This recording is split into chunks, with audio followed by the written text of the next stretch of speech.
Um, I'm really proud of our players.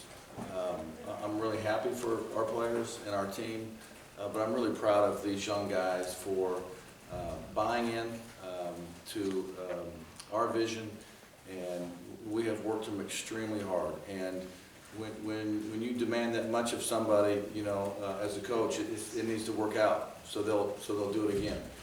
And do it some more. But the players made all the plays, and these kids deserve a lot of credit for really playing super hard tonight and beating a very good Pepperdine team, a team that obviously is getting a lot of preseason attention, and deservedly so. And so super happy for our kids. How encouraged are you by the fact that they got down a couple times and continued to come back, and you guys did, and kept battling and finally took charge? Well, we talked about that. You have to have a response to adversity. We've talked about that from day one. And, Matt picked up his second foul, and I sat him, and they made a little run, and we had a chance to fold up, but we were just too determined to allow that to happen. So I thought the end of the first half was important, to only go in down 2. And then certainly in the second half, we played very determined basketball. What went into the decision to start Joel at that point? I just think that we're going to have kind of some lineups that will be constantly changing, matchup driven. Obviously, with a couple injuries, I felt like having Paris and Andre coming off the bench would be important to us because our depth is a little hamstrung. I think we're close to getting some of those guys back, but we were just a little bit thin, and I wanted the bench to have some experience and not be totally green. Can you talk about how Paris played? I thought Paris in the second half was terrific. I thought he made some coverage errors in the first half. I thought our defense in the first half was nothing like it was supposed to be. And so you can imagine what the halftime conversation was. There was no adjustments other than just do what we planned to do to start with.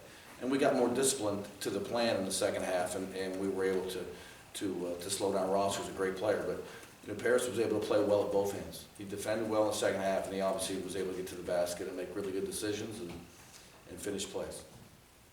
Andre talked a bit about how Coach Harriman has him rolling aggressively every time. How much have you seen that change from him as just an aggressive guy in that subset of the game?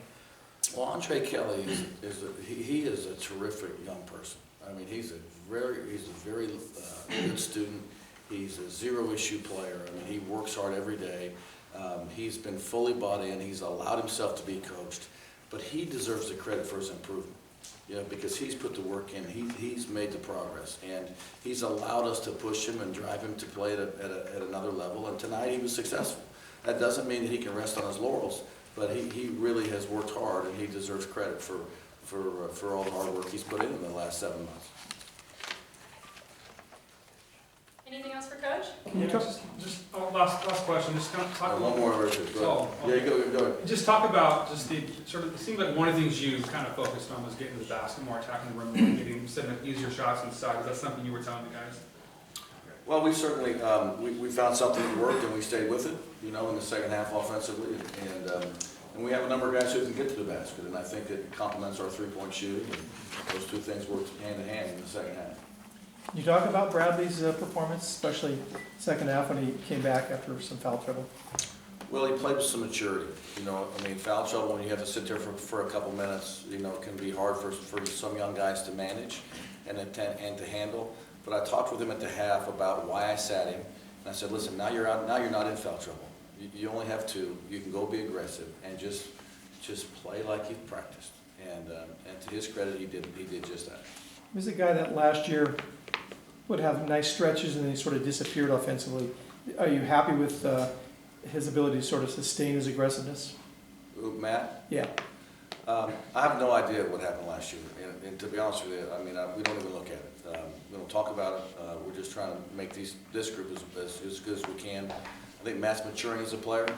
This is one game, not a season. We can't sprain our wrist, pat ourselves on the back, but I'm really proud of these kids for the win. Thanks, everyone.